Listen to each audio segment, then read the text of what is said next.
Hello students, today's I will discuss the third lecture of coordinate geometry और इस lecture में हम लोग बात करेंगे जैसे हम लोग पहले लेक्चर में बात किया था कि कुछ ज्योमेट्रिकल फिगर्स में हम लोग ट्रायंगल्स को लेके बढ़ रहे थे ना। ट्रायंगल का हम लोगों ने एक दो टाइप को डिस्कस किया था और ट्रायंगल के बाद हमने बताया था कि क्वाड्रिलेटरल को डिस्कस करेंगे, फिर सेक्शन फार्मूला को डिस्कस करेंगे। तो आइए सीक्वेंस में हम लोग लेकर चलते हैं कि हम लोग ने इसके पहले क्लास में ट्रायंगल में इक्विलैटरल ट्रायंगल के बारे में स्टडी कर लिया था, उसके प्रॉपर्टीज को प्रॉब्लम में यूज कैसे करेंगे वो भी हमने बता दिया था। आइसोसेलेस ट्रायंगल के बारे में डिस्कस किया था, उसके प्रॉपर्टीज को भी प्रॉब्लम में यूज कैसे करेंगे। Properties I mean to say कि in the sense of just only distance formula, distance फार्मूले के सेंस में ही अभी हम लोग बात करेंगे क्योंकि हम लोग बेसिकली डिस्टेंस फार्मूले को ही हम लोग पढ़ चुके हैं, ठीक है ना। तो आइए ट्रायंगल में हम लोग और आगे बढ़ते हैं। नेक्स्ट टाइप का ट्रायंगल आई मीन ट्रायंगल का थर्ड टाइप हम लोग लेके चलते हैं, राइट एंगल ट्रायंगल।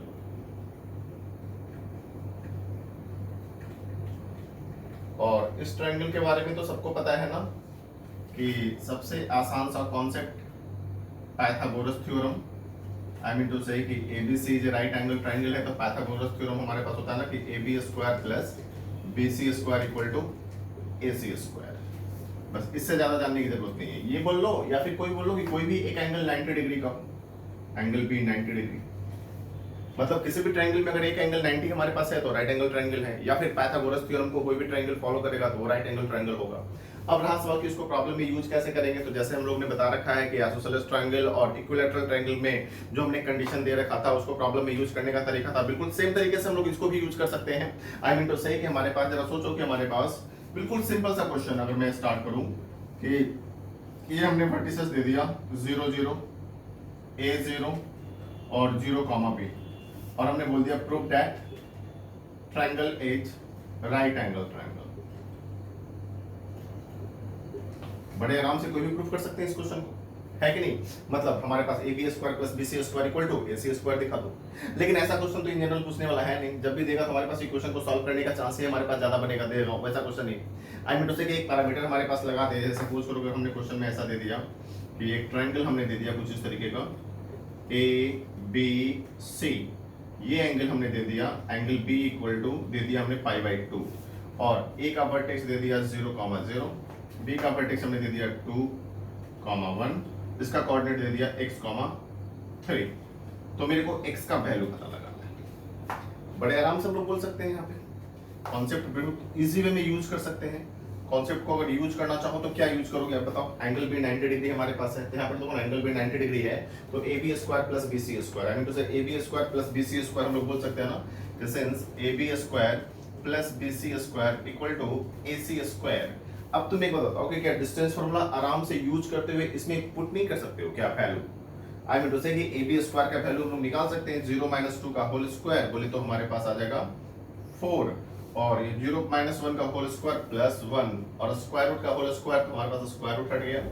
उसी तरीके से BC स्क्वायर, तो BC स्क्वायर का वैल्यू बताओ 2 - x का होल स्क्वायर, देख रहे हो बच्चों ना, और प्लस 1 - 3 का होल स्क्वायर, ठीक है ना, that is equal to AC square. AC square का वैल्यू आप बता सकते हो कि x स्क्वायर प्लस 9, तो आप x का वैल्यू तो बड़े आराम से निकाल सकते हैं।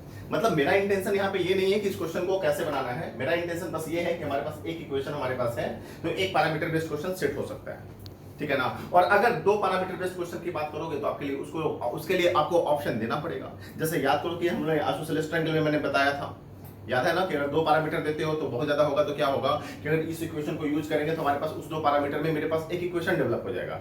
अब वो इक्वेशन डेवलप होगा तो ऑब्जर्वेशन ही चल पाएगा या फिर हमारे पास ऑप्शन देना पड़ेगा क्वेश्चन को सही करने के लिए। ऑप्शन दोगे तो ऑप्शन को पुट करते हुए हम लोग चेक कर लेंगे, बट चेक करने में थोड़ा सा प्रिकॉशन लेना, जैसा कि हमने इसके पहले क्लास में आपको बता रखा था कि गड़बड़ होने का चांस है ना। एक और लेके चलते हैं, बिल्कुल छोटा सा क्वेश्चन राइट एंगल ट्रायंगल से रिलेटेड, बिल्कुल 10th लेवल का।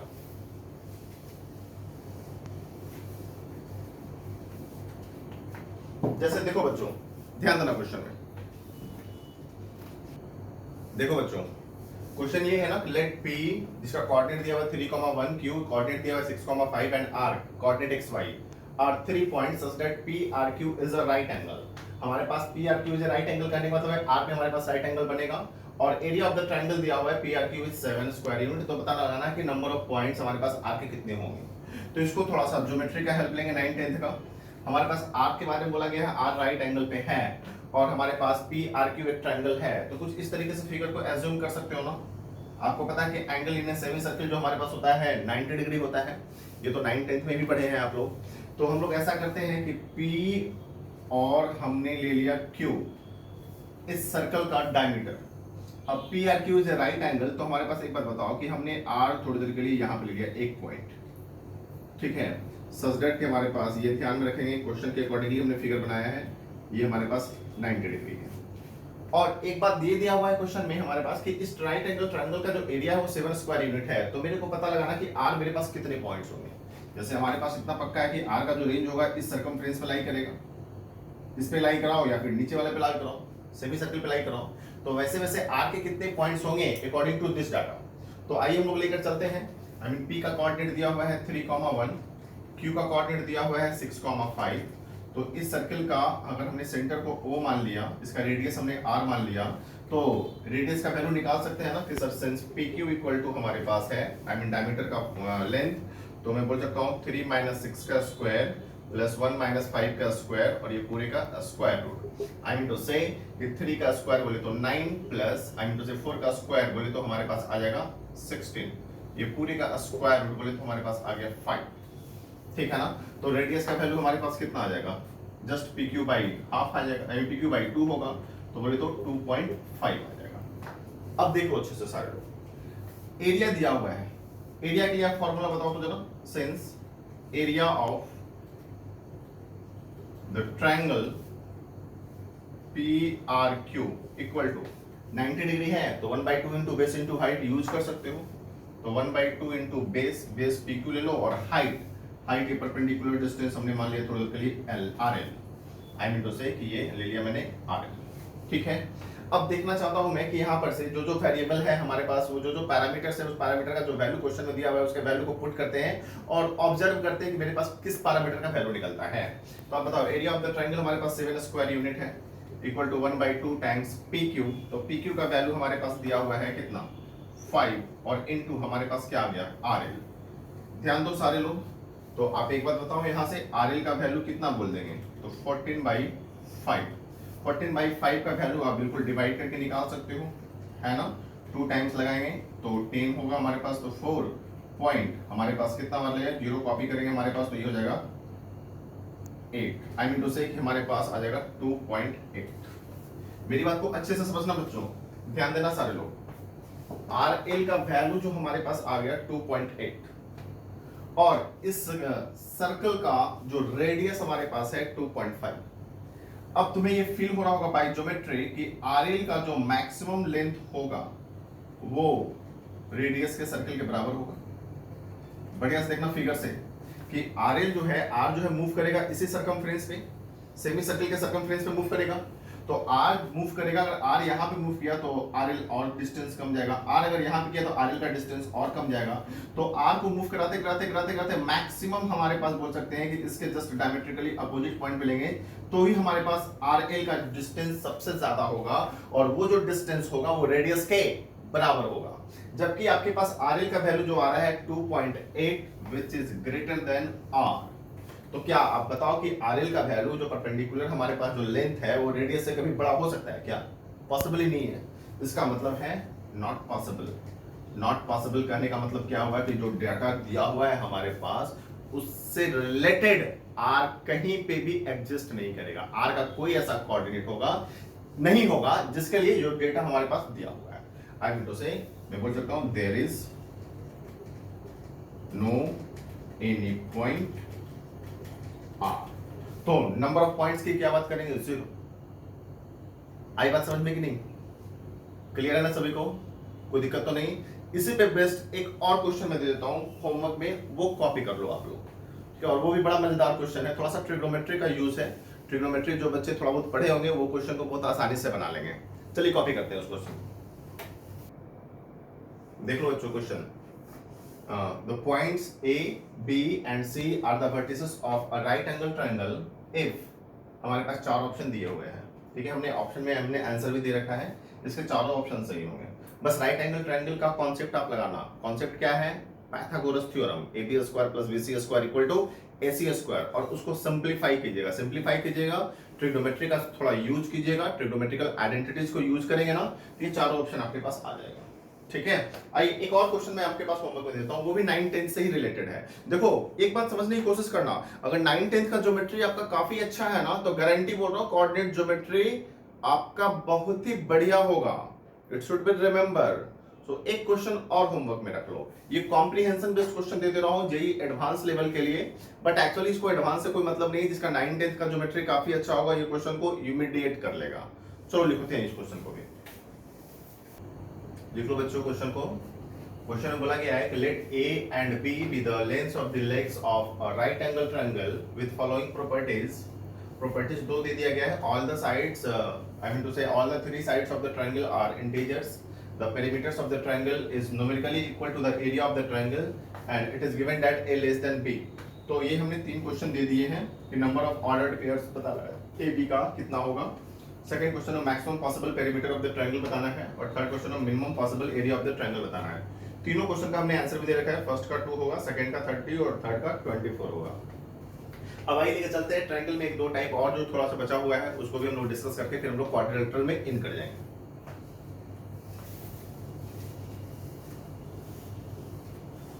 देखो यहाँ पे जो भी क्वेश्चन मैं बता रहा हूँ ना, सब डिस्टेंस फार्मूला से रिलेटेड है और 9-10 के ज्योमेट्री से रिलेटेड है। तो अभी तो हम लोग जस्ट 11th में इन भी नहीं किए, बोल सकते हो, ठीक है ना, कॉन्सेप्ट वाइज। तो आइए लेके चलते हैं हम लोग next question, I mean next type of triangle में हम लोग राइट एंगल आइसोसेलेस ट्रायंगल बोल सकते हैं।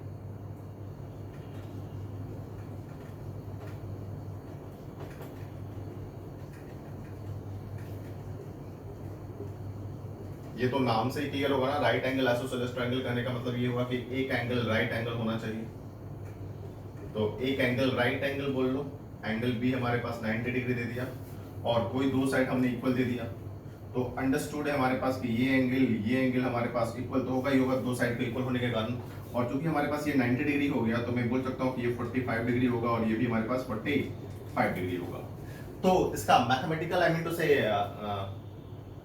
फॉर्मूला या मैथमेटिकल हमारे पास इक्वेशन क्या बनेगा डिस्टेंस फॉर्मूला के रेस्पेक्ट में, तो मैं बोल सकता हूँ ना कि राइट एंगल कहने का मतलब एक तो फर्स्ट हमारे पास ये हो गया Pythagoras theorem ab square plus bc square equal to ac square. Second हमारे पास आइसोसेलेस ट्रायंगल के रेस्पेक्ट में हम लोग बोल सकते हैं ना कि ab इक्वल टू हमारे पास bc, मतलब फर्स्ट एंड सेकंड दोनों। तो फर्स्ट एंड सेकंड दोनों कहने का मतलब है कि इसको प्रॉब्लम में यूज कैसे करेंगे, तो मैं बोल सकता हूँ कि हमारे पास ये दो इक्वेशन है, तो मैक्सिमम दो पैरामीटर बेस्ड क्वेश्चन तक हमारे पास इसको यूज करते हुए उस दो पैरामीटर का वैल्यू निकाल सकते हैं। आई मीन टू से कि अगर मैं किसी राइट एंगल आइसोसेलेस ट्रायंगल में दो वर्टिसेस दे दूं और थर्ड वर्टिसेस को मैं फ्री कर दूं, थर्ड वर्टिसेस का कोऑर्डिनेट मेरे को निकालना है, तो उस कोऑर्डिनेट को निकालने के लिए ये दोनों इक्वेशन हमारे पास सफिशिएंट रोल को प्ले करेगा। इस दोनों इक्वेशन से उस दोनों वेरिएबल का वैल्यू निकाल सकते हैं, है ना, जैसे इसके पहले वाले क्वेश्चन में हम लोग निकाल लिया करते थे, ठीक है ना। नेक्स्ट में लेके चलते हैं हम लोग स्केलेन ट्रायंगल। स्केलेन ट्रायंगल तो सबसे इजी है, सबको पता है कि हमारे पास ट्रायंगल का तीनों साइड का लेंथ इक्वल नहीं होना चाहिए, I mean a b not equal to B c not equal to c a. इसका छोटा सा यूज तो बोल सकते हैं कि ट्रायंगल का वर्टिसेस में दे दो और बोल दो प्रूफ करो ट्रायंगल स्केलेन है, तो दिखा देंगे तीनों साइड का लेंथ निकालने के बाद दिखा देंगे तीनों साइड का लेंथ इक्वल नहीं है। या फिर हमारे पास पैरामीटर बेस्ड क्वेश्चन भी जा सकता है, दूसरी तरीके से पैरामीटर बेस्ड क्वेश्चन भी इसमें बना लेंगे हम लोग, ठीक है। आइए लेके चलते हैं हम लोग नेक्स्ट में। बस ट्रायंगल में थोड़ा सा इंफॉर्मेशन बस इसी में लेना था हम लोगों को, इसी को ट्रायंगल आई मीन टू से जितना हमने ट्रायंगल बताया है इसी के बारे में थोड़ा सा इंफॉर्मेशन लेना था, और इंफॉर्मेशन लिया और उसको प्रॉब्लम में यूज कैसे किया, बेसिकली डिस्टेंस फॉर्मूले को ही हम लोगों ने इसमें यूज किया है। तो आगे भी हम लोग ये बात ध्यान देंगे कि क्वाड्रिलेटरल भी पढ़ेंगे ना, तो क्वाड्रिलेटरल भी पढ़ाने का मेरा इंटेंशन बस यही होगा कि डिस्टेंस फॉर्मूले को क्वाड्रिलेटरल में कैसे यूज कराना, और क्वाड्रिलेटरल के जो प्रॉपर्टीज हम लोग 9-10 में पढ़ रखे हैं उसको थोड़ा रिवीजन के फॉर्म में याद करवा देना आप लोगों को, थोड़ा रिवाइज करवा देना आप लोगों को, ठीक है। आइए लेके चलते हैं नेक्स्ट में हम लोग क्वाड्रिलेटरल।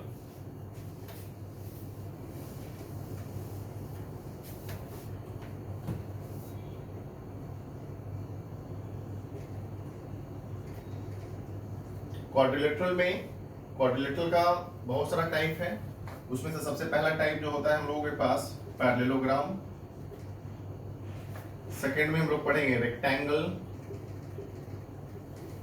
थर्ड में हम लोग पढ़ेंगे रोम्बस, फोर्थ में हम लोग पढ़ेंगे स्क्वायर, फिफ्थ में हम लोग पढ़ेंगे ट्रेपेजियम, और ये सिक्स में हम लोग पढ़ेंगे काइट। और सबके बारे में वही थोड़ा थोड़ा सा इंफॉर्मेशन लेना है। आई मीन टू से बोल सकते हो कि ये सब तो 9th में पढ़े हुए हो, बट हमारा इंटेंशन यहाँ पे एक डिस्टेंस फॉर्मूले को यूज करने का तरीका सिखाना और कुछ के एरिया के बारे में डिस्क्रिप्शन देना, पेरीमीटर के बारे में डिस्क्रिप्शन देना, जो ऑलरेडी आप 9th में पढ़ चुके हैं, बस जस्ट मैं थोड़ा सा रिविजन करवा दे रहा हूं मैं। ठीक है, तो आइए लेके चलते हैं पहले हम लोग क्वाड्रिलेटरल में पैरेललोग्राम के बारे में। देखो बच्चों,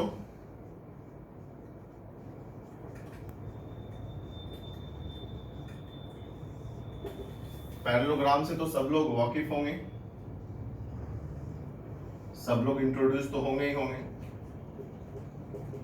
कि फोर साइड का जो क्लोज फिगर पैरेललोग्राम होगा, बोल सकते हैं बशर्ते कोई दो साइड में बोल रहा हूं, I mean to say opposite side, दो साइड नहीं, opposite sides are parallel to each other.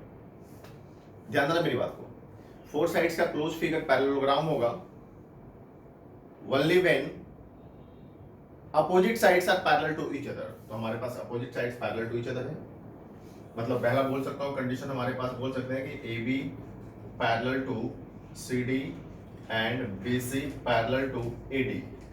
ये बात ध्यान देना कि किसी भी क्वाड्रिलेटरल में अगर मैंने AB parallel to CD and BC parallel to AD, I mean to say कि हमारे पास opposite sides are parallel to each other आपने दिखा दिया, तो वो क्लोज फिगर पैरेललोग्राम हो जाएगा। अब सबसे पहली बात कि सर इसको मैं दिखाऊंगा कैसे, तो एक तो बेटा सहारा ले सकते हो 9th के ज्योमेट्री का, और दूसरा सहारा ले सकते हो, आई मीन दूसरा हेल्प ले सकते हो कि जरा सोचो ना कि हमारे पास A का vertex, B vertex, C vertex और D, आई मीन तो चारों का vertices, I mean to say कि चारों का कोऑर्डिनेट मैं दे दूं और बोल तो पता लगाओ close figure, I mean proof करो क्लोज फिगर पैरेललोग्राम है।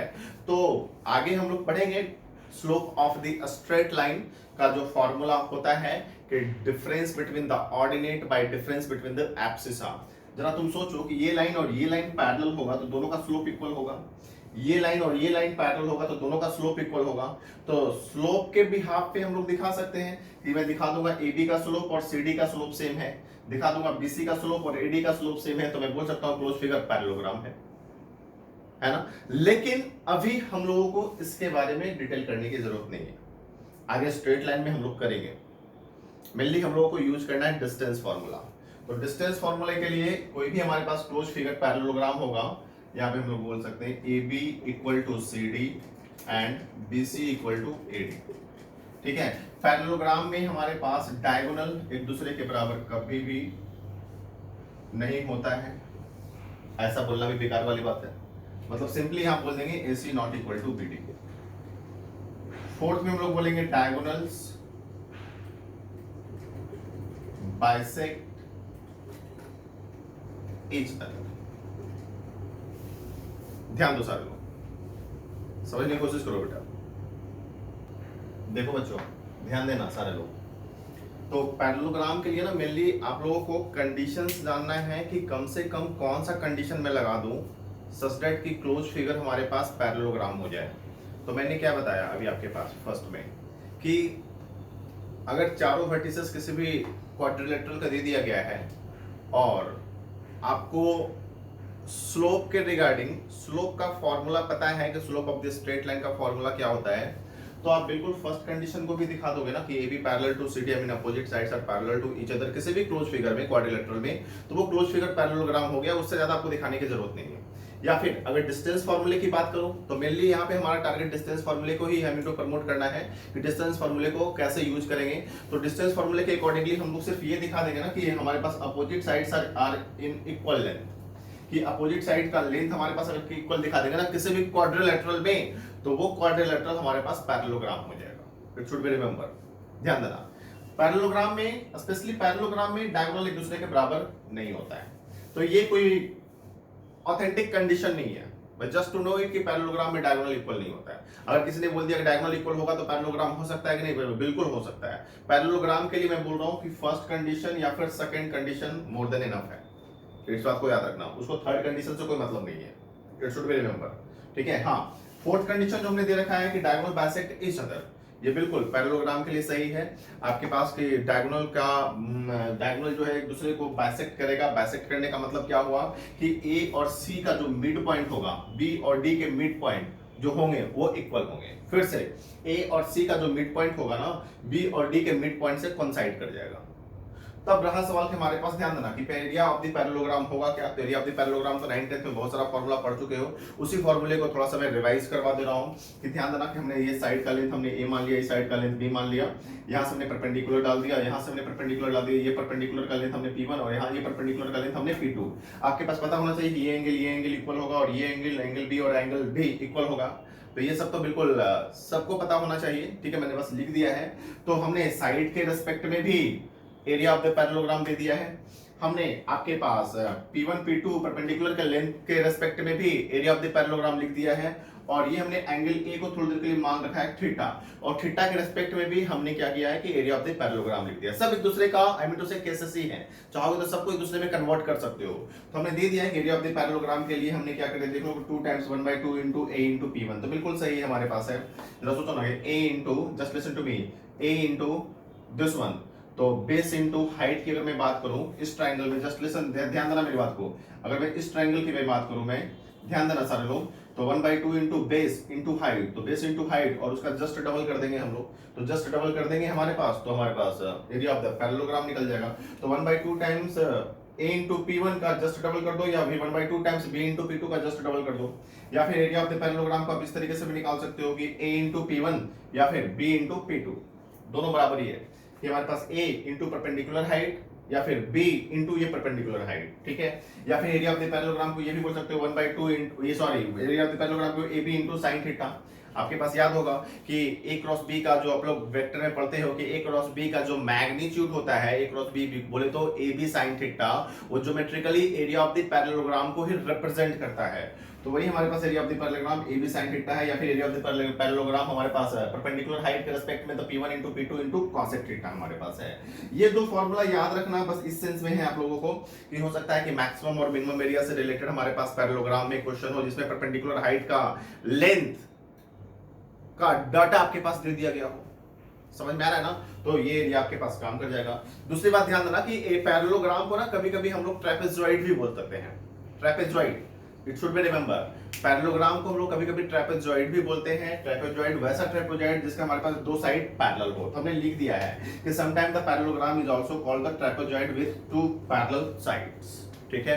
तो मेनली यहाँ पे एक बात समझने की कोशिश करना कि हम लोगों का मेन इंटेंशन यहाँ पे ये सारे कंडीशन को बताना नहीं, ये सब सारी बातें तो 9th 10th में आप लोग पढ़ चुके हो, इसके बारे में डिस्क्रिप्शन हमने ज्यादा दिया नहीं है। मेनली यहाँ पे मेरा इंटेंशन ये है कि हमारे पास डिस्टेंस फॉर्मूले को कैसे पैरेललोग्राम में यूज करेंगे, और पैरेललोग्राम के लिए मेनली बेसिकली हमारे पास कौन सा कम से कम कंडीशन दे दें सच दैट ये क्लोज फिगर हमारे पास पैरेललोग्राम हो जाए वर्टिसेस के रिस्पेक्ट में। तो मैंने बोल दिया कि सेकंड आप कंडीशन लगा दो, सेकंड कंडीशन आप दे दो, सेकंड कंडीशन को आप लेकर चल दो, सेकंड कंडीशन अगर आपने दिखा दिया तो क्लोज फिगर पैरेललोग्राम है। बट किसी ने बोल दिया कि सर अगर फोर्थ कंडीशन अगर मैं दिखा दूं तो डायगोनल बाइसेक्ट इच अदर, तो मैं बोलूंगा ये आगे डिस्कस कर दूंगा मैं, बट फिर भी अभी थोड़ा सा सबको बता दे रहा हूं, हो सकता है कुछ को पता हो तो मैं बता दे रहा हूं कि अगर सिर्फ आप फोर्थ कंडीशन को भी दिखा दोगे ना किसी भी क्वाड्रिलेटरल में कि diagonal bisect each other, then close figure will be also parallelogram. It should be remember, ध्यान देना सारे लोग कि अगर हमने क्लोज फिगर में आई मीन क्वाड्रिलेटरल में अगर हमने दिखा दिया डायगोनल बाइसेक्ट इस अदर इतना भी दिखा दिया ना तो भी हमारे पास वो क्लोज फिगर पैरेललोग्राम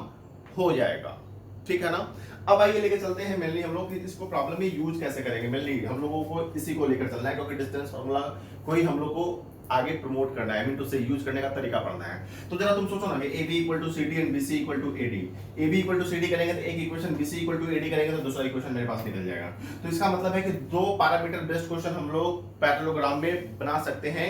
मतलब पैरेललोग्राम में अगर 3 वर्टिसेस दे दे और चौथे वर्टिसेस का कोऑर्डिनेट हमारे पास ना दे, बोल दे बता लगाओ चौथे वर्टिसेस का कोऑर्डिनेट क्या होगा, तो बड़े आराम से हमारे पास AB = CD और BC = AD करके चौथे वर्टिसेस का कोऑर्डिनेट हम लोग निकाल सकते हैं, है कि नहीं। इसको क्वेश्चन के तरीके से हम लोग देखते हैं।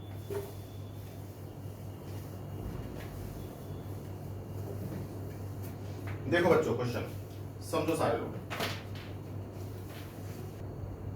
जैसे देखो बच्चों हमने क्या बताया कि मेनली डिस्टेंस फार्मूले को पैरेललोग्राम में हम लोगों को प्रमोट करना है, आई मीन क्वाड्रिलेटरल में, जैसे हमने equilateral triangle, I mean to say triangles में हमने बताया था आपको कि कैसे डिस्टेंस फार्मूले को यूज करेंगे।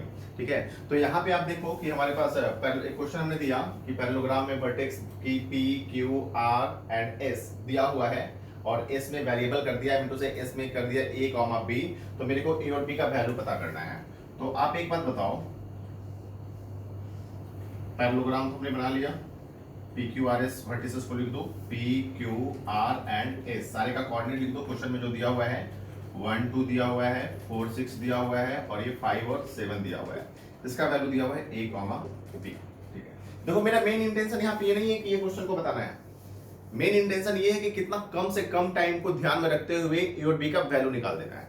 तो इतना तो पक्का है कि यहाँ पे देख रहे हो कि हमारे पास दो पैरामीटर है, तो दो पैरामीटर है, तो पैरेललोग्राम में दो कंडीशन तो हमारे पास था क्या, opposite sides are equal in length. कर सकते हैं हम लोग कि P Q equal to R S, first equation आ जाएगा यहाँ से, और second equation Q R equal to P S, second equation आ जाएगा। और मैं यहाँ से बोलूंगा solving first and second equation we get A and B. ये तो मेथड फर्स्ट हुआ जो इन जनरल सब लोग को पता होगा, सब लोग इस मेथड से कर सकते हैं। मेथड 2 को हम लोग यहाँ पे यूज कर सकते हैं कि अभी हमने बताया था कि पैरेललोग्राम के लिए बेसिकली नीड क्या है, कम से कम कौन सा कंडीशन दे दे। तो एक तो फर्स्ट कंडीशन हमारे पास था कि दिखा दो opposite sides are parallel, opposite sides are in parallel, opposite sides एक दूसरे के पैरेलल में दिखा दो किसी भी क्वाड्रिलेटरल में, तो क्लोज फिगर पैरेललोग्राम हो जाएगा। बट हमने बोला कि इसके लिए हमारे पास slope of the straight line का फॉर्मूला जानना जरूरी है, या फिर 9th का ज्योमेट्री का हेल्प ले सकते हो। दूसरा हमने बताया कि आप opposite sides are in equal in length, opposite sides are equal in length दिखा दो तो क्लोज फिगर पैरेललोग्राम हो जाएगा। और एक हमने तीसरे कंडीशन के बारे में ये भी बताया कि कम से कम आप ये भी दिखा दो ना कि डायगोनल एक दूसरे को, अगर किसी भी क्वाड्रिलेटरल में डायगोनल अगर एक दूसरे को बाइसेक्ट करता है तो भी क्लोज फिगर हमारे पास पैरेललोग्राम है। तो क्यों ना हम लोग उसी कंडीशन को ध्यान में रखते हुए उसी कंडीशन को यूज कर करके बड़े आराम से ए और बी का वैल्यू निकाल सकते हैं। वो कैसे, तो जवाब बताओ कि हमने डायगोनल बाइसेक्ट ईच अदर का कॉन्सेप्ट लगाना स्टार्ट किया। डायगोनल बाइसेक्ट ईच अदर कहने का मतलब क्या है कि पी और आर का जो मिड पॉइंट होगा ना, पी आर जो लाइन सेगमेंट है उसका जो मिड पॉइंट होगा और क्यू एस का जो मिड पॉइंट होगा वो हमारे पास सेम होगा। तो मैं बोल सकता हूं ना कि mid point of P R equal to mid point of Q S. तो आप बताओ इसका mid point I mean to say कितना हो जाएगा, 1 + 5/2 दैट इज इक्वल टू, इसका एक्स कोऑर्डिनेट बताओ मिड पॉइंट का, तो 4 + a/2। एक और इसका y कोऑर्डिनेट का मिड पॉइंट बताओ, तो 2 + 7/2 दैट इज इक्वल टू, इसका y कोऑर्डिनेट का आई मीन टू से मिड पॉइंट का y कोऑर्डिनेट बताओ तो कितना हो जाएगा, 6 + b/2। 2 और 2 कैंसिल हो गया तो 6, तो यहाँ से a का वैल्यू निकाल लेंगे हमारे पास, 4 को इस साइड ले जाऊंगा तो आ जाएगा हमारे पास कितना, देखो बढ़िया से -2। ठीक है, और उसी तरीके से आप बताओ यहाँ से 2 से 2 कैंसिल कर लेंगे तो यहाँ से b का वैल्यू हमारे पास आ जाएगा 2 + 7 9, और इसको 6 को इधर ले जाएंगे तो हमारे पास आ जाएगा 3। तो इस तरीके से हम लोग बोल सकते हैं a का वैल्यू -2 और b का वैल्यू हमारे पास 3। अब देख लो a का वैल्यू -2 और b का वैल्यू 3 हमारे पास किस में है, a का वैल्यू -2 और b का वैल्यू 3 तो किसी में भी नहीं है। किसी में नहीं है कहने का मतलब क्या है, क्वेश्चन एब्सर्ड हो गया हमारे पास। ध्यान दे रहे हैं, देखो बढ़िया से, a का वैल्यू -2 और b का वैल्यू 3 किसी में नहीं है तो क्वेश्चन हमारे पास एब्सर्ड हो गया।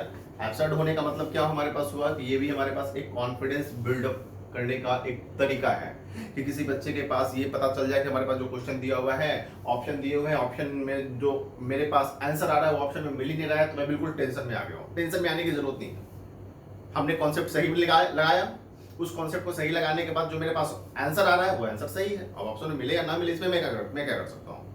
तो बट आंसर को अगर आपके पास आ रहे हो कि नहीं, आंसर के अकॉर्डिंगली ऑप्शन होना चाहिए, तो किसी एक में लगा दो। a का वैल्यू हमारे पास कर देते हैं -2 और b का वैल्यू 3 कर देते हैं, तो इस तरीके से हमारे पास सी ऑप्शन सही हो जाएगा। देखो बच्चों, यहाँ पर ना कैलकुलेशन जो हमने किया है 2 से 2 को कैंसिल किया हमारे पास, तो यहाँ पे देखो थोड़ा सा गड़बड़ हुआ है, यहाँ पे इसको ठीक कर देते हैं हम लोग, और ये हम लोग एज इट इज रखते हैं। ठीक है, ध्यान देना, थोड़ा सा आई मीन टू से मिस्टेक किया हूँ मैं कैलकुलेशन में, 2 से 2 कैंसिल करूंगा तो ये 6 इक्वल टू हमारे पास 4 प्लस a हो जाएगा ना, तो a इक्वल टू हम लोग बोलेंगे 2, तो a का वैल्यू 2 और b का वैल्यू 3 हमारे पास सिर्फ और सिर्फ सी ऑप्शन में है, इसको टिक करेंगे। समझ में आ रहा है सब लोगों को, कोई दिक्कत तो नहीं है? थोड़ा सा मैं मिस्टेक कर दिया था कैलकुलेशन में, सॉरी फॉर दैट, बट मेरा इंटेंशन यहाँ पे ये है कि डिस्टेंस फॉर्मूला या फिर कोई भी कॉन्सेप्ट अगर आप पढ़ते हो ना, तो उस कॉन्सेप्ट को प्रॉब्लम में यूज कैसे करेंगे, उस पॉइंट को अच्छे से समझना, ये ध्यान देना। मैं ऑलवेज इस बात को बोलते आ रहा हूं कि किसी भी इक्वेशन को पढ़ते हो, किसी भी कंडीशन को पढ़ते हो, तो उस कंडीशन को प्रॉब्लम में यूज कैसे करेंगे, ये ज्यादा मायने रखेगा आपके लिए। कंडीशन या प्रॉपर्टीज याद करना फायदेमंद तभी है जब उसका यूज करने का तरीका आपको क्वेश्चन में आना चाहिए।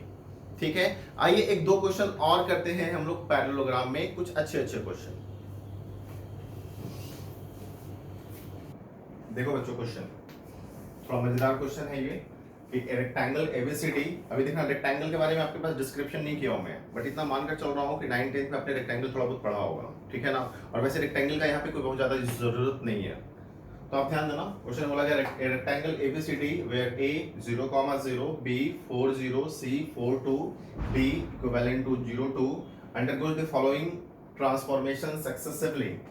क्या हमारे पास ट्रांसफॉर्मेशन है, f1 जो हमारे पास है फंक्शन ऑफ xy है, ये हमारे पास ट्रांसफॉर्म करना है y, x से। उसी तरीके से f2 xy जो हमारे पास है, इसको ट्रांसफॉर्म करना है x + 3y, y से। उसी तरीके से f3 xy का जो फंक्शन है, उसको ट्रांसफॉर्म करना है x - y/2 और x + y/2। इसको हम लोग समझते हैं। इसको ट्रांसफॉर्म करने के बाद जो हमारे पास a, b, c और d का जो कोऑर्डिनेट आएगा, उस कोऑर्डिनेट के हेल्प से जो क्लोज फिगर बनेगा ना, वो क्लोज फिगर क्या होना चाहिए, तो हमारे पास ऑप्शन दिया हुआ है स्क्वायर, थ्रोम्बस, रेक्टेंगल, पैरेललोग्राम। तो ये अंडरस्टूड है यहाँ पे। अभी क्या है से टाइम पे अभी जितना मैंने पढ़ा रखा है कि सर आपने स्क्वायर नहीं पढ़ाया, रोम्बस नहीं पढ़ाया, रेक्टेंगल नहीं पढ़ाया, तो अंडरस्टूड है पैरेललोग्राम होगा। बट लेट मी सी इसका सेंस क्या है, यहाँ पे ध्यान देना सारे लोग। सॉल्यूशन की अगर हम लोग बात करते हैं, मेरे पास a का कोऑर्डिनेट, b का कोऑर्डिनेट, c और d जो दिया हुआ है, a इक्विवेलेंट टू दिया हुआ है 0, 0, b इक्विवेलेंट टू दिया हुआ है 4, 0, c इक्विवेलेंट टू दिया हुआ है 4, 2 और d इक्विवेलेंट टू दिया हुआ है हमारे पास 0, 2।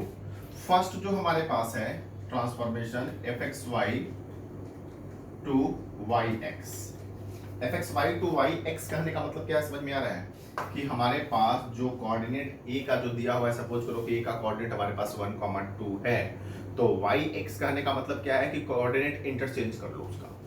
तो कोऑर्डिनेट इंटरचेंज करेंगे आपके पास, तो a का कोऑर्डिनेट तो हमारे पास 0, 0 है, तो y और x भी करेंगे तो हमारे पास 0, 0 ही आएगा।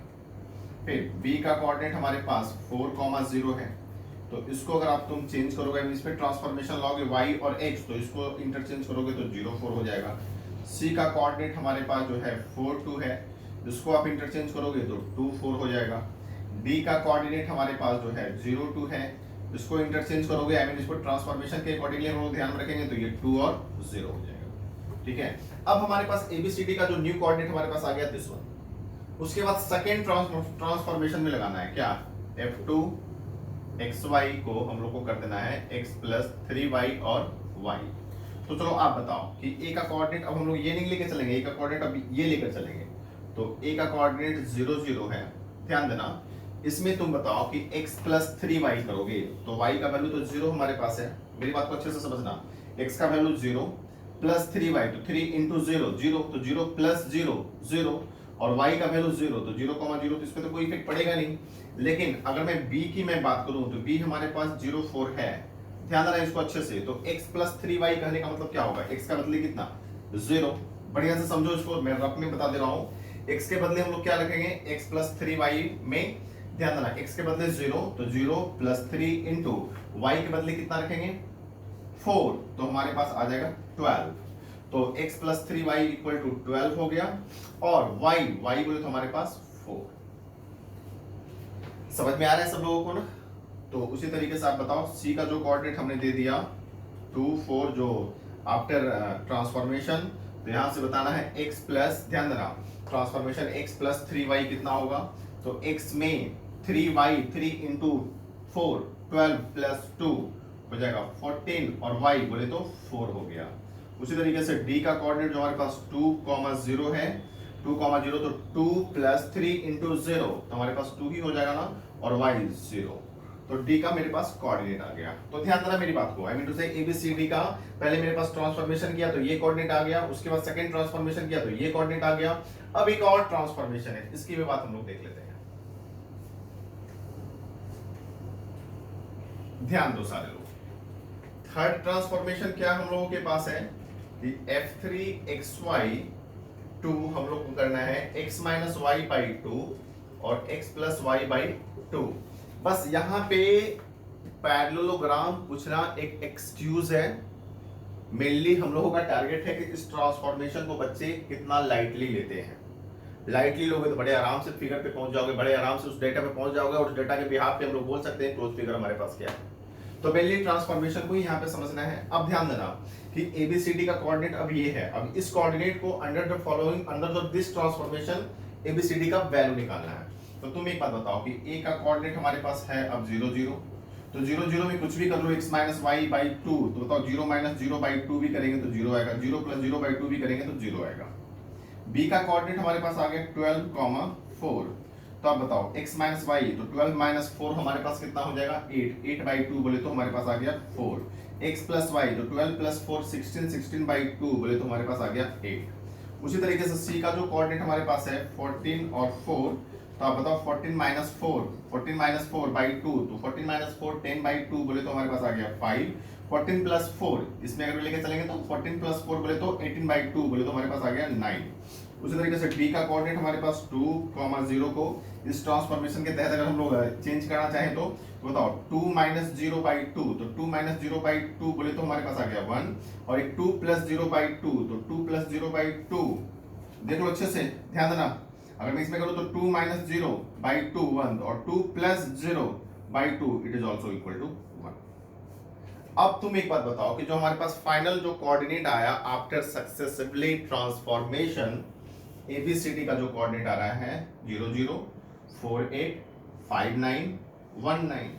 अब इस चारों के हेल्प से देख लो क्लोज फिगर क्या है जो हमने बता रखा है। दिखा दो अपोजिट साइड ABCD हमारे पास पता है, ABCD पता है, तो हमारे पास फिगर ड्रॉ कर लो क्वाड्रिलेटरल का। अब देख लो अपोजिट साइड्स हमारे पास इक्वल होंगे, आई मीन टू से हमारे पास बोल सकते हो एक पैरेललोग्राम होगा। मैं क्या बोलना चाह रहा हूं समझ में आ रहा है सबको, क्लियर है ना? तो आओ इस पे बेस्ट एक क्वेश्चन दे देते हैं होमवर्क में, ये भी क्वेश्चन कॉपी कर लो। देखो मेरा मेन इंटेंशन यहाँ पे ये नहीं है कि पैरेललोग्राम बताना, नहीं, पैरेललोग्राम में जो कंडीशन हमने बता रखा है ना उसको प्रॉब्लम में यूज करने का तरीका सिखाना, डायरेक्टली इनडायरेक्टली। और डायरेक्टली क्वेश्चन तो आपके पास आने से रहा, थोड़ा सा कोई दूसरे टॉपिक को लिंक करेगा, जैसे हमने यहाँ पे लिंक कर रखा है। बच्चे के सामने क्वेश्चन को इस तरीके से इंट्रोड्यूस करवाओ कि बच्चा क्वेश्चन को देख करके प्रेशर में आ जाए। इनफैक्ट क्वेश्चन में कोई दम होता नहीं है, उसको उस पे बढ़िया से अपनी नजरों को आप बिठा दोगे ना, बढ़िया से नजरों को आप नजरों से देख लोगे ना, तो मालूम चलेगा कि इस क्वेश्चन में कोई दम ही नहीं है, बशर्ते कि उस टॉपिक को में जो भी आपने कॉन्सेप्ट पढ़ रखा है ना उसको यूज करने का तरीका आपको आता हो। तो चलो आओ एक दो क्वेश्चन और होमवर्क में कॉपी कर लेते हैं, इसको देख लेते हैं। पैरेललोग्राम पे बेस्ट में क्वेश्चन दे दे रहा हूं आपको, लिख लो बच्चों क्वेश्चन को। फर्स्ट क्वेश्चन में दे रखा है कि हमारे पास -6 -4 3 5 -2 1 are the vertices of a parallelogram, then remaining vertex can be में हमारे पास ऑप्शन दे रखा है, और ऑप्शन में हमने आंसर भी दे रखा है B, C और D, आप चेक कर लीजिएगा, ठीक है। सेकंड क्वेश्चन में दे दिया है sigma i equal to 1 to 4 xi square plus y square less than और equal to 2x1 x3 plus 2x2 x4 plus 2y2 y3 plus 2y1 y4, then the points x1 y1 x2 y2 x3 y3 x4 for y4 और हमारे पास चार option दिए गए हैं, हमने option में answer दे रखा है, ठीक है। आप प्रैक्टिस कर लीजिएगा सारे लोग, और उम्मीद है कि क्वेश्चन बन जाना चाहिए। और आइए नेक्स्ट ज्योमेट्री में हम लोग लेकर चलते हैं, नेक्स्ट क्वाड्रिलेटरल का टाइप लेकर चलते हैं, रेक्टेंगल।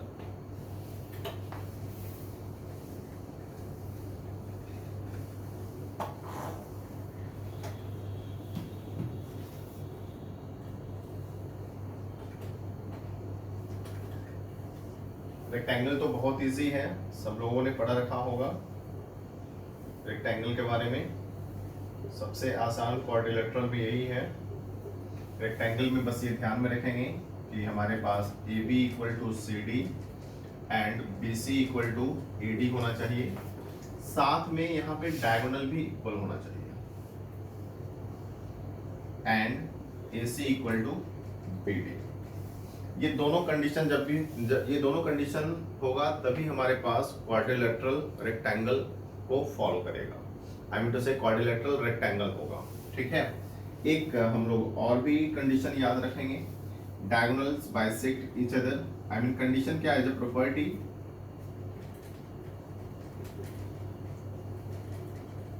ईच अदर, बट सिर्फ डायगोनल बाइसेक्ट ईच अदर दिखाने से क्लोज फिगर रेक्टेंगल नहीं होगा। एक बात ध्यान देना, रेक्टेंगल तभी होगा जब फर्स्ट एंड सेकंड दोनों कंडीशन को दिखाना पड़ेगा।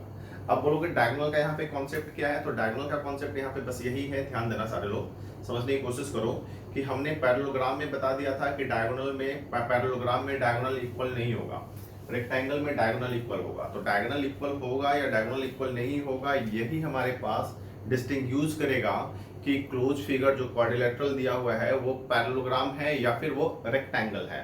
हमने अपोजिट साइड्स का लेंथ इक्वल दिखा दिया, तो इक्वल दिखा दिया तो यहां तक बोल सकते हैं कि क्लोज फिगर हमारे पास जो होगा वो पैरेललोग्राम होगा। अब पैरेललोग्राम के बाद रेक्टेंगल की बात अगर हम लोग करेंगे तो आपको डायगोनल का क्राइटेरिया को फॉलो करना पड़ेगा कि मतलब डायगोनल इक्वल दिखाओगे तभी हमारे पास दोनों कंडीशन को फॉलो करेगा, तभी क्लोज फिगर हमारे पास रेक्टेंगल होगा, अदरवाइज वो पैरेललोग्राम होगा। तो क्या मैं यहां से बिल्कुल बोल सकता हूं कि every rectangle is a parallelogram? बिल्कुल बोल सकता हूं मैं, क्योंकि हमारे पास पैरेललोग्राम के लिए बेसिकली जो नीड चाहिए उस नीड को ये फुलफिल कर रहा है, ठीक है। But converse is not true. I mean to say कि यहां से बोल सकता हूं ना कि एवरी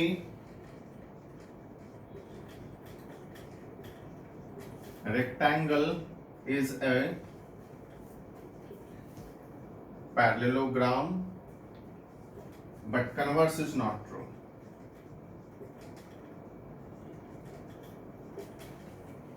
इसका मतलब समझ में आ रहा है ना, कि जैसे ध्यान देना कि अगर मैं सिर्फ ये कंडीशन दिखा दूं, फर्स्ट कंडीशन, तो हमारे पास क्लोज फिगर पैरेललोग्राम होगा।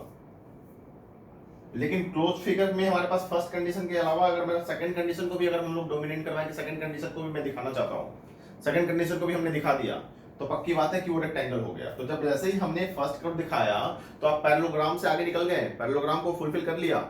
और सेकंड कंडीशन को दिखाने का मतलब है कि आपने फर्स्ट और सेकंड दोनों को दिखाया, तो इसका मतलब रेक्टेंगल है। तो इसका मतलब ये हुआ कि अगर हमारे पास कोई भी क्लोज फिगर रेक्टेंगल है तो अपने आप में पैरेललोग्राम है। बट पैरेललोग्राम है तो कोई जरूरी नहीं है कि वो रेक्टेंगल होगा ही होगा। क्यों? क्योंकि हो सकता है कि उस कंडीशन में डायगोनल एक दूसरे के बराबर ना आए, बट रेक्टेंगल में डायगोनल एक दूसरे के बराबर ऑलवेज होगा। It should be remember. अब रहा सवाल कि इस दोनों को प्रॉब्लम में यूज कैसे करेंगे डिस्टेंस फार्मूला में। तो मतलब जैसे हम लोग पैरेललोग्राम में डिस्टेंस फार्मूला में प्रॉब्लम में यूज किए थे कि हमारे पास जहाँ देखो ना कि AB इक्वल टू CD करेंगे तो एक इक्वेशन आएगा, BC इक्वल टू AD करेंगे तो दूसरा इक्वेशन आएगा, और AC इक्वल टू BD करेंगे तो तीसरा इक्वेशन हमारे पास आएगा। इसका मतलब है कि रेक्टेंगल में अगर 3 पैरामीटर बेस्ड क्वेश्चन भी अगर आप दे सकते हो ना, तो उस तीनों पैरामीटर का value with the help of first, second and third equation से बड़े आराम से हम लोग निकाल सकते हैं। राइट ना, ओके। और इसके बाद हमारे पास ये जो है हमारे पास है कि every rectangle is a parallelogram but converse is not true. I mean to say कि इसको अगर प्रॉब्लम में यूज करना चाहे तो कैसे यूज करेंगे। तो पक्की बात है, जरा सोचो कि अगर हमने कोई भी हमारे पास क्वाड्रिलेटरल में चारों वर्टिसेस हमने दे दिया और चारों वर्टिसेस की हेल्प से बोल दिया पता लगाओ क्लोज फिगर क्या है, हमारे पास ऑप्शन दे दिया हमने, ध्यान देना फर्स्ट में पैरेललोग्राम दे दिया, सेकंड में रेक्टेंगल दे दिया, थर्ड और फोर्थ कुछ भी दे दिया जाए, मतलब इस दोनों के अलावा मेरे को पता नहीं क्या है नहीं है, बस मैं इस दोनों को ही पॉइंट आउट करना चाह रहा हूं मैं। तो किसी ने दिखा दिया कि चारों वर्टिसेस के हेल्प से चारों आई मीन अपोजिट साइड्स का लेंथ इक्वल है और डायगोनल का लेंथ भी इक्वल है, तो उसके पॉइंट ऑफ व्यू से जो क्लोज फिगर होगा वो रेक्टेंगल को शो करेगा, रेक्टेंगल होगा। और जब रेक्टेंगल हो गया तो पैरेललोग्राम भी हो जाएगा। आई मीन टू से कि हमारे पास ध्यान देना कि जब रेक्टेंगल हुआ तो पैरेललोग्राम होगा। तो हमारे पास जब ऑप्शन में रेक्टेंगल है और बी ऑप्शन में पैरेललोग्राम है, रेक्टेंगल आ गया तो हम लोग दोनों ऑप्शन को टिक करेंगे, इस बात को ध्यान में रखना है। अगर डायगोनल बराबर नहीं आता तो हमारे पास पैरेललोग्राम होगा, तो हमारे पास सिर्फ एक ही ऑप्शन होगा। लेकिन जैसे ही रेक्टेंगल हमारे पास आ गया तो पैरेललोग्राम भी अगर ऑप्शन में है ना, तो रेक्टेंगल को टिक करने के साथ साथ पैरेललोग्राम को भी टिक करेंगे। रीजन क्योंकि हमने पढ़ा रखा है कि every rectangle is a parallelogram, right ना। तो आइए लेके चलते हैं हम लोग अब रोम्बस में।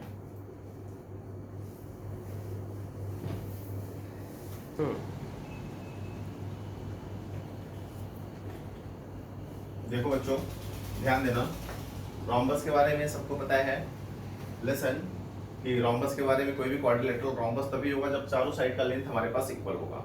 हमने लिख भी रखा है कि A B equal to B C equal to C D equal to D है। रोम्बस के लिए ये नेसेसरी नहीं है कि हमारे पास डायगोनल एक दूसरे के बराबर नहीं होगा। डायगोनल का मेन ध्यान रखना, डायगोनल बराबर होगा या डायगोनल बराबर नहीं होगा, वो बस इस बात को डिस्टिंग्विश करेगा कि whether the close figure is a parallel, whether the close figure is a rhombus और अ स्क्वायर, तो वो हम लोग आगे बताएंगे। जिस तरीके से मैंने आपके पास बता रखा है ना कि जो डिफरेंस हमारे पास पैरेललोग्राम में और रेक्टेंगल में है, बिल्कुल सेम डिफरेंस हमारे पास रोम्बस एंड स्क्वायर में है। तो रोम्बस के लिए फर्स्ट कंडीशन एनफ है, ध्यान देना कि हमारे पास किसी भी क्वाड्रिलेटरल में चारों साइड का लेंथ अगर हमने इक्वल दिखा दिया तो वो close figure quadrilateral, close figure वो रोम्बस हो गया। रोम्बस के लिए इससे ज्यादा दिमाग लगाने की जरूरत नहीं है। हाँ, रोम्बस की एक बात ये भी समझ लेंगे हमारे पास कि डायगोनल एक दूसरे के बराबर नहीं होता है, लेकिन किसी ने बोल दिया अगर डायगोनल बराबर हो गया तो हो गया तो हो गया, कोई दिक्कत नहीं, वो भी क्लोज फिगर हमारे पास रोम्बस हो सकता है। मैं फिर बोल रहा हूँ, रोम्बस के लिए बस ये फर्स्ट कंडीशन काफी है। फर्स्ट कंडीशन अगर आपने दिखा दिया तो क्लोज फिगर रोम्बस है। हाँ, जस्ट टू नो इट कि डायगोनल एक दूसरे के इक्वल नहीं होता है, लेकिन ऐसा कुछ नहीं है कि डायगोनल अगर इक्वल नहीं होगा तो हमारे पास क्लोज फिगर रोम्बस नहीं होगा। It should be remember. Third में हमने दे दिया कि diagonal bisect each other at 90 degree, ये सब लोग आपके पास सबको वो पता होगा। और रोम्बस के एरिया के बारे में सबको पता है कि 1/2 टाइम्स द डायगोनल का लेंथ का, डायगोनल का जो लेंथ होता है उसका प्रोडक्ट, तो 1/2 टाइम्स हमने d1 इनटू d2 ले रखा है। ठीक है, इसमें भी हमारे पास प्रॉब्लम में यूज करने का अगर तरीका मैं जानना चाहूंगा तो मेनली इसमें पैरामीटर बेस्ड क्वेश्चन से ही आपको आई मीन टू से रूबरू होना पड़ेगा, बोल सकते हो। पैरामीटर बेस्ड क्वेश्चन ही आपके पास आएगा। मेनली यहाँ पे जो भी क्वाड्रिलेटरल या फिर जो भी हमने बता रखा है ट्रायंगल का नेचर और उससे रिलेटेड कुछ प्रॉपर्टीज, तो हमारा जो यहाँ पे जो इंटेंशन है वो डिस्टेंस फॉर्मूले का ही एप्लीकेशन पार्ट को समझाना कि डिस्टेंस फॉर्मूले को कैसे यूज करेंगे, बस उससे ज्यादा कुछ भी नहीं है। ठीक है, बाकी की सारी बातों का डिस्कशन हम लोग स्ट्रेट लाइन में या फिर आगे के ज्योमेट्री में हम लोग करेंगे। तो आप बताओ ना, A B equal to B C equal to C D equal to D है, यहाँ से बहुत सारे पैरामीटर का वैल्यू निकाल सकते हैं क्योंकि यहाँ पर बहुत सारे इक्वेशन बन जाएंगे। अगर इक्वेशन को देखना चाहे तो just listen to me, A B equal to B C करेंगे एक इक्वेशन बनेगा, A B equal to C D करेंगे दूसरा इक्वेशन बनेगा, A B equal to D A करेंगे थर्ड इक्वेशन बनेगा। उसी तरीके से B C equal to C D करेंगे फोर्थ इक्वेशन बनेगा, B C equal to D A करेंगे फिफ्थ इक्वेशन बनेगा, फिर C D equal to D A करेंगे तो सिक्स्थ इक्वेशन बनेगा। मतलब 6 इक्वेशन 6 पैरामीटर तक हम लोग पहुंच सकते हैं। तो थोड़ा कॉम्प्लिकेटेड होगा बट उतना ज्यादा पैरामीटर में एमिटर से उतना ज्यादा वेरिएबल का वैल्यू निकालने की जरूरत आप लोगों को नहीं पड़ेगा। ठीक है ना। हाँ, तो बस याद रखना प्रॉब्लम में यूज कैसे करेंगे। ठीक है, नेक्स्ट में स्क्वायर की बात करते हैं। स्क्वायर तो बहुत इजी है, सब लोगों को पता है कि कोई भी क्वाड्रिलेटरल को हम लोग स्क्वायर तभी बोलेंगे जब चारों साइड का लेंथ हमारे पास इक्वल हो और साथ में डायगोनल का भी लेंथ इक्वल होना चाहिए। मतलब फर्स्ट में A B equal to B C equal to C D equal to D A करेंगे ही करेंगे एंड साथ में हमारे पास A C equal to B D करेंगे। ठीक है, स्क्वायर में ये भी ध्यान में रखना है एक प्रॉपर्टी कि diagonals bisect each other at 90 degree. मतलब ये ध्यान देना, देखो बढ़िया से समझने की कोशिश करो। स्क्वायर में हमने क्या बताया, first condition and second condition, मतलब चारों साइड का लेंथ अगर आपने इक्वल दिखा दिया तो क्लोज फिगर ऐसा नहीं कि वो स्क्वायर हो गया, साथ में दिखाना पड़ेगा डायगोनल का लेंथ इक्वल है। अगर आपने चारों साइड का लेंथ इक्वल आपने दिखा दिया तो पक्की बात है कि आप रोम्बस की कंडीशन को फुलफिल कर लिया आपने। लेकिन अगर आपने डायगोनल भी इक्वल दिखा दिया तो आपके पास स्क्वायर हो गया। तो क्या मैं बोल सकता हूं कि अगर स्क्वायर हुआ आपके पास तो रोम्बस हो गया? तो बिल्कुल बोल सकता हूं, क्योंकि हमारे पास ये जो कंडीशन स्क्वायर में है वो रोम्बस के कंडीशन को फुलफिल कर रहा है।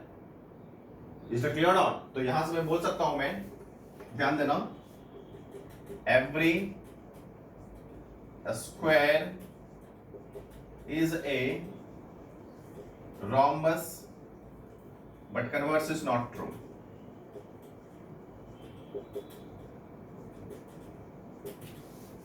इसको प्रॉब्लम में यूज कैसे करेंगे समझ में आ रहा ना? जिस तरीके से हमने प्रॉब्लम में यूज करने का तरीका बताया था कि every rectangle is a parallelogram but converse is not true. अच्छा, एक बात और बताओ, आप लोग ध्यान देना सारे लोग, छोटी छोटी सी बात है लेकिन काफी इंटरेस्टिंग है, बच्चे यहाँ पे कंफ्यूज होते रहते हैं। आप बताओ, क्या स्क्वायर हुआ तो रोम्बस हो गया? क्या मैं बोल सकता हूँ कि जो भी स्क्वायर है वो रेक्टेंगल है? तो बोलूंगा रेक्टेंगल के लिए कंडीशन क्या होता है, opposite sides are equal in length and diagonals are also equal. तो इसमें तो सारे साइड का लेंथ इक्वल है, डायगोनल भी इक्वल है। तो यहाँ पे भी बिल्कुल बोल सकते हैं कि जितने भी स्क्वायर है वो सारे आपस में रेक्टेंगल है, रेक्टेंगल के कंडीशन को फुलफिल कर रहा है, but converse is not true. तो ये भी बात मैं लिख दूं, every square is a rectangle but converse is not true। एक बात और बताओ आप, बढ़िया से ध्यान देना। अगर मैं स्क्वायर को लेकर चलूं तो मैं बोलूंगा क्या every square is a parallelogram, is it true? तो मैं फिर वही बोलूंगा पैरेललोग्राम के लिए कंडीशन क्या है। तो पैरेललोग्राम के लिए कंडीशन सिर्फ यही है कि हमारे पास opposite sides are equal in length दिखा दो। तो बोलो सर इसमें तो सारे साइड का लेंथ इक्वल है, तो क्या अपोजिट साइड्स का लेंथ इक्वल नहीं हुआ क्या? बिल्कुल हो गया। तो इसका मतलब है जो पैरेललोग्राम के लिए कंडीशन चाहिए उस कंडीशन को स्क्वायर फुलफिल कर रहा है। आई मीन टू से कि every square is a parallelogram.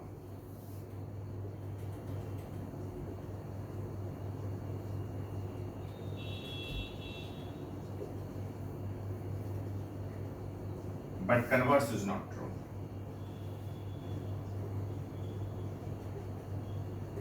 अब देखो ये तीनों पॉइंट ना बड़ा इंटरेस्टिंग है। इस पे एक बहुत छोटा सा बहुत बिल्कुल छोटा सा बहुत प्यारा क्वेश्चन बन सकता है।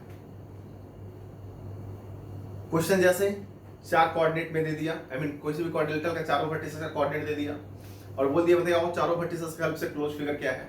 ए ऑप्शन हमने दे दिया स्क्वायर, बी में रेक्टेंगल, सी में पैरेललोग्राम और डी में दे दिया हमने आपके पास रोम्बस। अच्छे से ध्यान देना।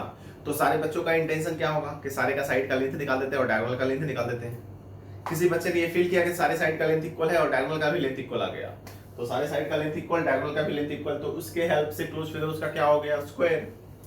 लेकिन मेरे तरीके से क्लोज फिगर स्क्वायर अगर है तो पैरेललोग्राम भी है, रोम्बस भी है और रेक्टेंगल भी है। What does it mean by this? It means only that कि अगर क्लोज फिगर स्क्वायर हो गया तो मैं स्क्वायर को टिक करूंगा ही करूंगा ऑप्शन में, साथ में मैं रेक्टेंगल को भी लेके चलूंगा, पैरेललोग्राम को भी टिक करूंगा और रोम्बस को भी टिक करूंगा। तो इस तरीके से हमारे पास चारों ऑप्शन आंसर में आ जाएंगे। इसका बेसिकली प्रॉब्लम में यूज करने का तरीका समझ में आया सबको? क्लियर है? डाउट तो नहीं? और इस पे लेके थे कि दो छोटा छोटा क्वेश्चन कर लेते हैं हम लोग, पैरामीटर बेस्ड क्वेश्चन। ठीक है,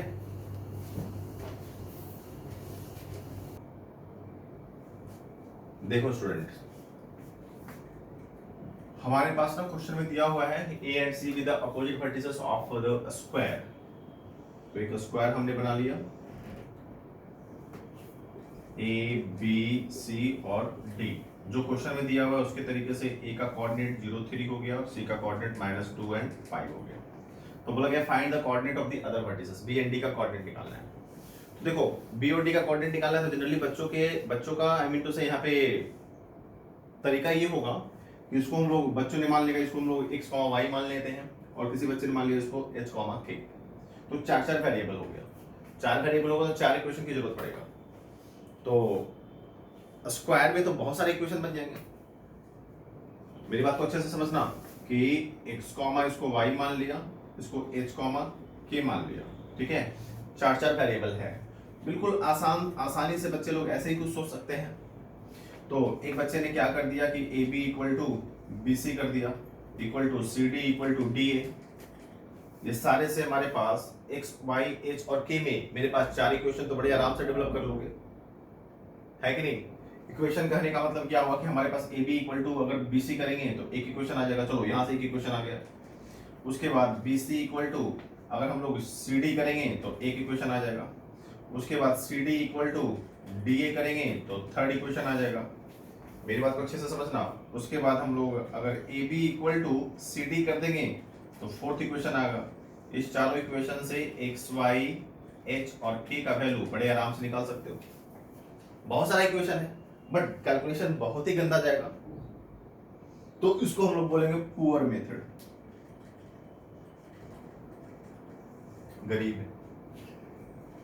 समझ में आ रहा है ना? इसका कोई सेंस, इसका बिना मतलब का इरिटेशन क्रिएट कर रहा है।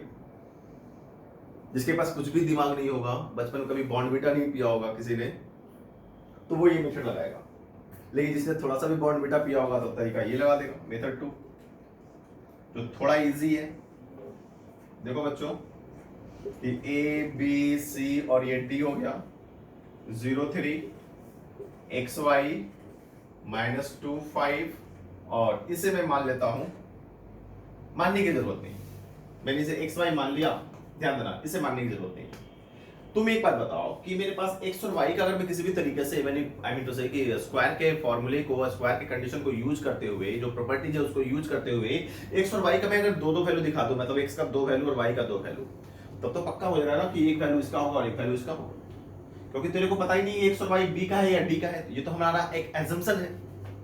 तो मेरा इंटेंशन ये है ना कि एक्स और वाई का दो दो वैल्यू दिखा देना, तो एक वैल्यू बी का हो जाएगा और एक वैल्यू डी का होगा। उससे फायदा ये होगा कि हमारे पास दो ही वेरिएबल है, दो ही इक्वेशन से निपट लेंगे हम लोग। इसमें कैलकुलेशन तो इससे कैलकुलेशन से तो बहुत इजी होगा। तो आइए इसको कैलकुलेट करते हैं हम लोग।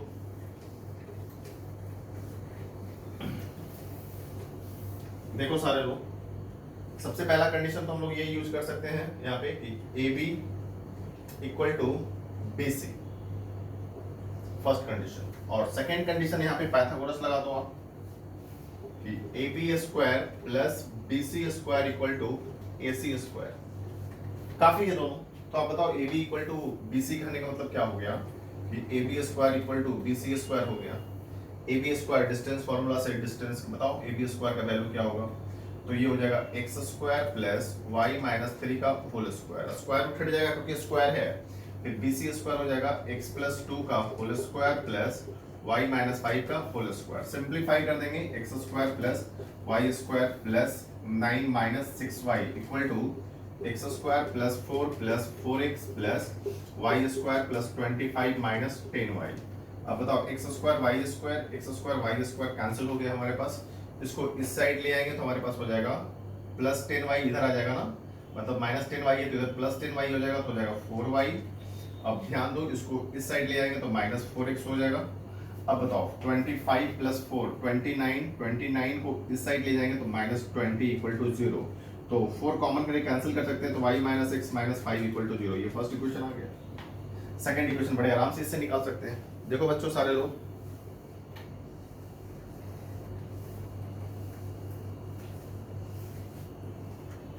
देखो फिगर को मैं फिर से यहाँ पर आ दे रहा हूं क्योंकि मेरे को यहाँ पे नीड है इसका,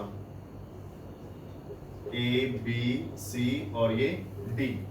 ए और सी का जो कोऑर्डिनेट दिया हुआ था मेरे को ध्यान में नहीं है, लिख दे रहा हूँ 0,3, और सी का कोऑर्डिनेट जो था हमारे पास -2 5, ठीक है ना। फर्स्ट इक्वेशन हमारे पास आ गया क्या, y minus x minus 5 equal to 0। अब ध्यान देना सेकंड इक्वेशन की अगर हम लोग बात करते हैं, सेकंड इक्वेशन में हमारे पास क्या है, A B square plus B C square equal to A C square. तो आप लगाओ distance formula, A B square बोले तो हमारे पास क्या होगा, इसका कोऑर्डिनेट एक्स और वाई तो मान ही लिया था हमने ना, तो ए बी स्क्वायर बोले तो हमारे पास x square plus y minus 3 का square plus B C square बोले तो हमारे पास हो जाएगा एक्स प्लस 2 का स्क्वायर प्लस वाई माइनस 5 का square equal to A C square. Distance formula लगाओ, 0 प्लस 2 का स्क्वायर प्लस 3 माइनस 5 का स्क्वायर। सिंप्लीफाई कर देते हैं इसको, तो x square plus y square plus 9 minus 6y plus x square plus 4 plus 4x plus y square plus 25 minus 10y that is equal to 2 का square बोले तो हमारे पास 4 प्लस हमारे पास ये भी हो जाएगा 4। तो यहाँ से बताओ x square 2x square plus 2y square आ जाएगा, माइनस 6y और माइनस 10y, तो माइनस हो जाएगा हमारे पास 16y, ठीक है। अब बताओ 4x हमारे पास सिर्फ अकेला पड़ा हुआ है तो इसको प्लस 4x ले लो आप, 9 प्लस 4 हो गया आपके पास 13 और प्लस 25, तो देख लो 13 और 25 हमारे पास हो जाएगा 8 और ये 38, और ये 38 हो गया और ये 8 हो गया, तो 8 को इस साइड लेंगे तो माइनस तो हो जाएगा प्लस 30 इक्वल टू 0, ठीक है।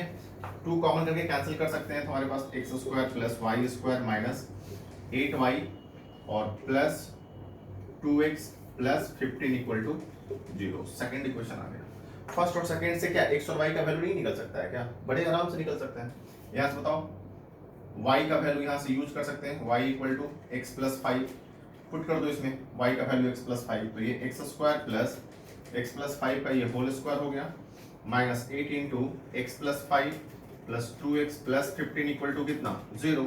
तो x का वैल्यू यहाँ से निकाल दो, और ये x का वैल्यू को, x का दो वैल्यू आएगा क्योंकि क्वाड्रेटिक है, ध्यान देना, इस x के वैल्यू को इसमें पुट कर देंगे तो वहां से y का दो वैल्यू निकल जाएगा। समझ में आ रहा है ना, तो आप x और y का वैल्यू बड़े आराम से निकाल सकते हैं। ठीक है, कोई दिक्कत तो नहीं। और इस क्वेश्चन को ना और भी मेथड से हम लोग कर सकते हैं। स्ट्रेट लाइन जब हम लोग पढ़ेंगे ना, तो स्ट्रेट लाइन में आपके पास मैं बताऊंगा parametric equation of the straight line, और parametric equation of the straight line के हेल्प से भी इस क्वेश्चन को कर सकते हैं। इस क्वेश्चन को आप कॉम्प्लेक्स नंबर के हेल्प से भी कर सकते हैं। जब कॉम्प्लेक्स नंबर मैं पढ़ाऊंगा तो वहां पर ज्योमेट्री इन कॉम्प्लेक्स नंबर जैसे ही आएगा ना, तो उसमें भी मैं इस टाइप के क्वेश्चन को बताऊंगा मैं कि इस क्वेश्चन को कॉम्प्लेक्स नंबर से के हेल्प से कैसे कर सकते हैं हम लोग। ठीक है, तो आइए इस पर बेस्ट एक क्वेश्चन लिख लेते हैं हम लोग होमवर्क में। देख लो बच्चों, कॉपी कर लो इस क्वेश्चन को। ये भी क्वेश्चन स्क्वायर से रिलेटेड हमने दिया है, होमवर्क में बना लेना इसको घर पे। और इसके बाद का जो ज्योमेट्री हमारे पास बच गया ना, लाइक हमारे पास ट्रेपेजियम एंड काइट, और ट्रेपेजियम और काइट में अभी ट्रेपेजियम और काइट पे ब्रेक लगा रहा हूँ। रीजन बिहाइंड इट कि ट्रेपेजियम और काइट में थोड़ा सा अच्छे से डिटेल करेंगे और उसका यूज आगे और अच्छे से करेंगे हम लोग। तो ट्रेपेजियम और काइट के लिए, और काइट, ट्रेपेजियम और काइट के अलावा एक साइक्लिक क्वाड्रिलेटरल भी हम लोग पढ़ेंगे। थोड़ा सा साइक्लिक क्वाड्रिलेटरल के बारे में भी इंफॉर्मेशन लेंगे। तो trapezium, kite and cyclic quadrilateral as well as I mean to say section formula, ये सारे को पढ़ने के लिए हम लोग मिलते हैं नेक्स्ट क्लास में। Okay, bye bye, thank you.